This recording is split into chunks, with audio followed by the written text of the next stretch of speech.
Hey all, Oscar here. On the header, obviously, harvesting some pretty handy wheat. She's going 4.5 tonnes of H2 or AUH2 grade wheat. What does that mean in terms of consumers? Well, every hectare we're producing that 4.5 tonnes of wheat at a protein level that can be pretty much just cleaned and turned straight into bread. So every kilo will give you about 1.6 loaves. Every 100 hectares is about 64 to 70,000 loaves of bread for every 100 hectares.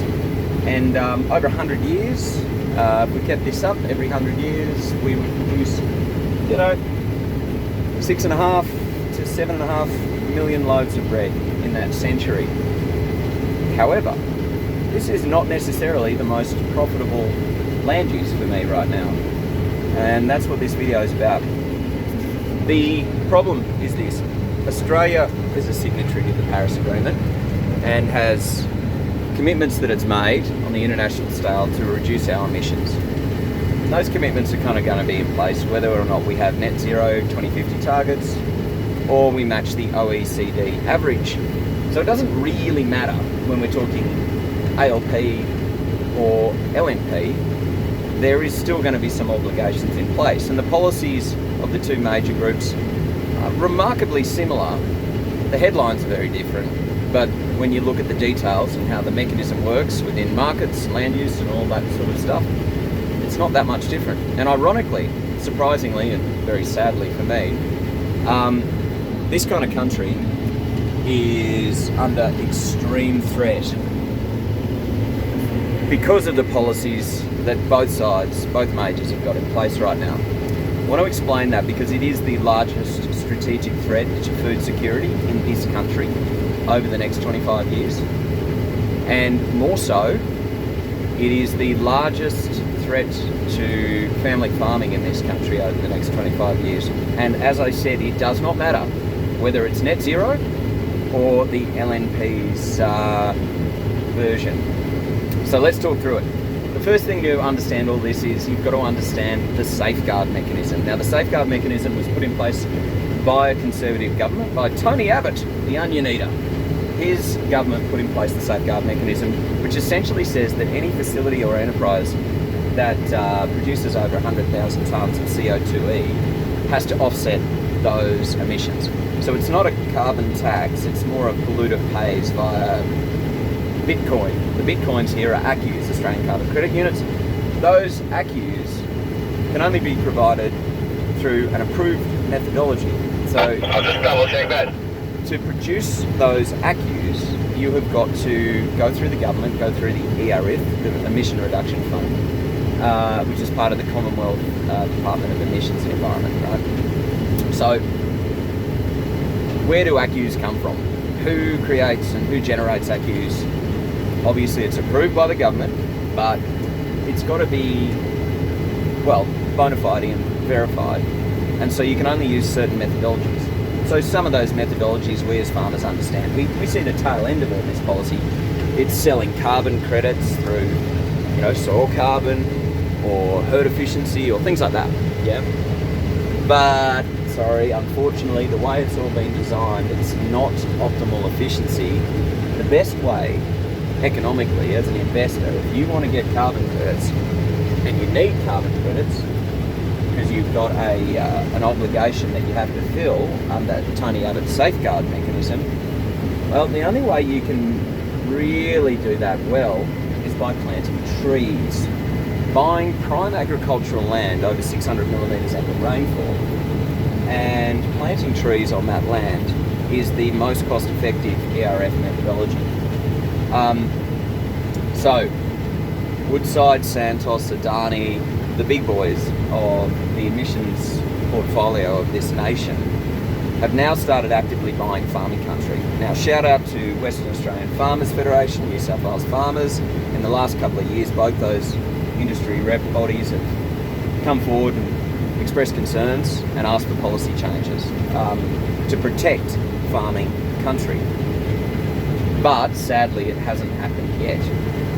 A bigger shout out needs to go to the current head of the National Party, David Littleproud, who 5 years ago was looking at reducing and limiting the amount of these vegetation methodologies to only 5% of prime agricultural land. That would have really stopped these big companies from coming in and buying that farmland. New South Wales Farmers has a policy as of this year of 25% limit, so any individual land parcel, only 25% should be planted to trees for carbon credits. That's a pretty good way to keep the big boys out and keep their hands off farmlands. Other organisations have got different policies. Farmers for Climate Action, the IPCC, the FAO, the World Health Organisation, all of these groups have got policies along that similar line of we should protect farmlands and keep farms producing food and not producing carbon credits for foreign-owned multinational fossil fuel extractors.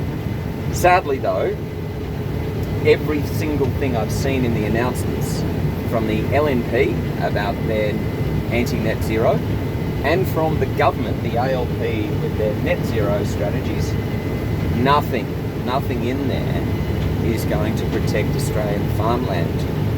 So you can do the numbers, you can calculate the land use. There's been previous works done by CSIRO to do this more professionally, but roughly, over the next 25 years, we are talking about, and it doesn't matter whether it's LNP or ALP in power, we are talking about those fossil fuel companies buying up possibly somewhere under the ALP plan between 3 and 5.1 million hectares.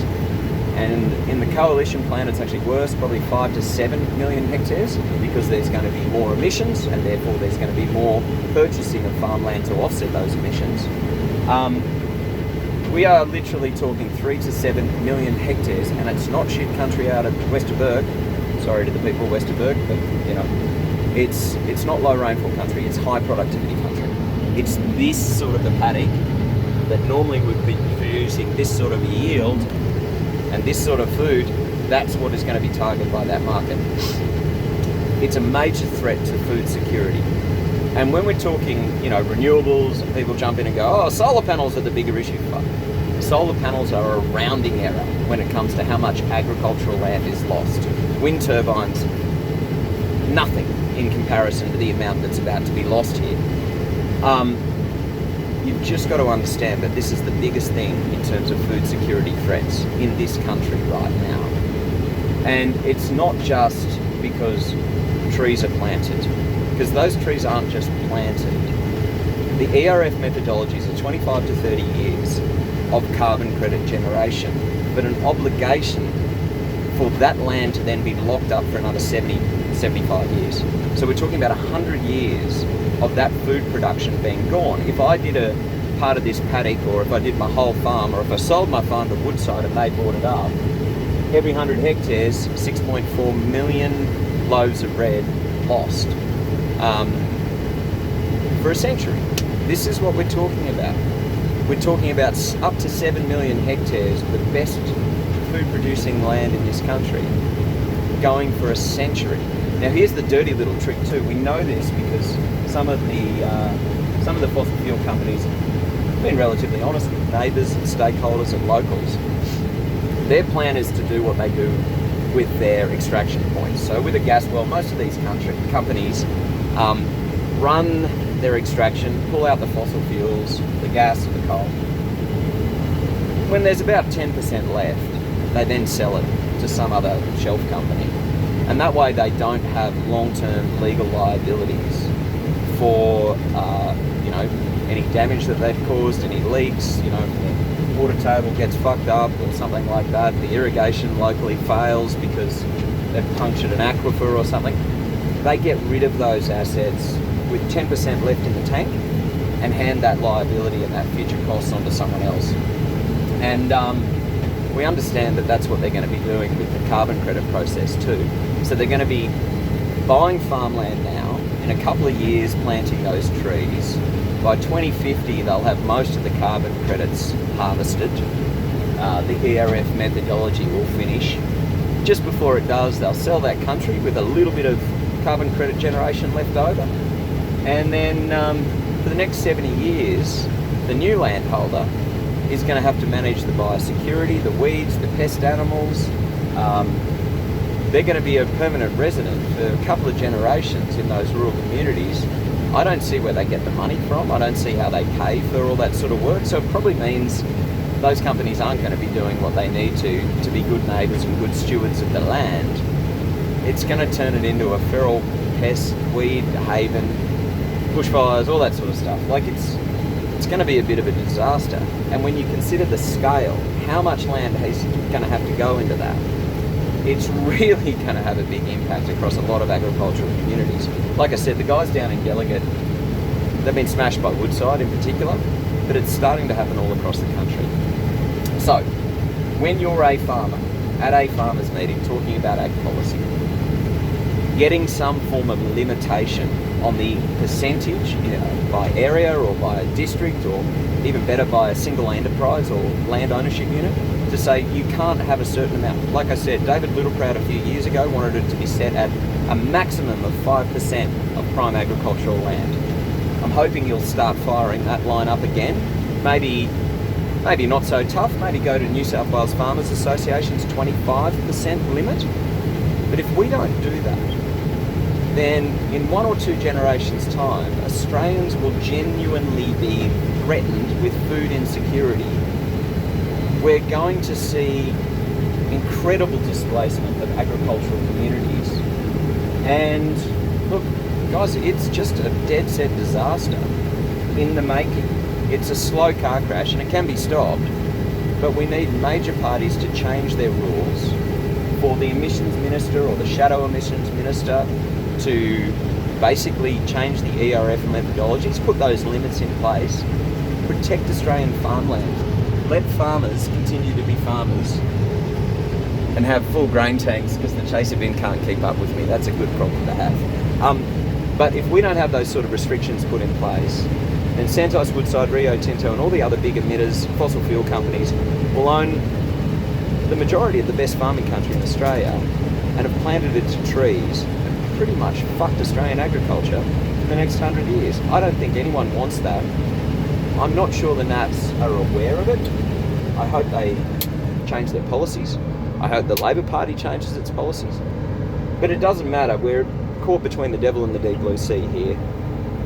The Nats' anti-net zero policies will not fix this. They don't deal with it. In fact, they encourage it. The ALP, likewise. They encourage it. So we have both major parties in government setting agriculture up for an absolute disaster over the next 25 years, and even worse for the next century. Talk to your local MPs, talk to your farmer organisations. If you've got my details, I'm happy to chat about this. This is a major threat that many industry organisations have identified, and it needs to be dealt with. Forget about the solar panels, guys. I know they're a pain in the ass. I know how bad power lines running through your farm are. I get it. We've had the same through our place.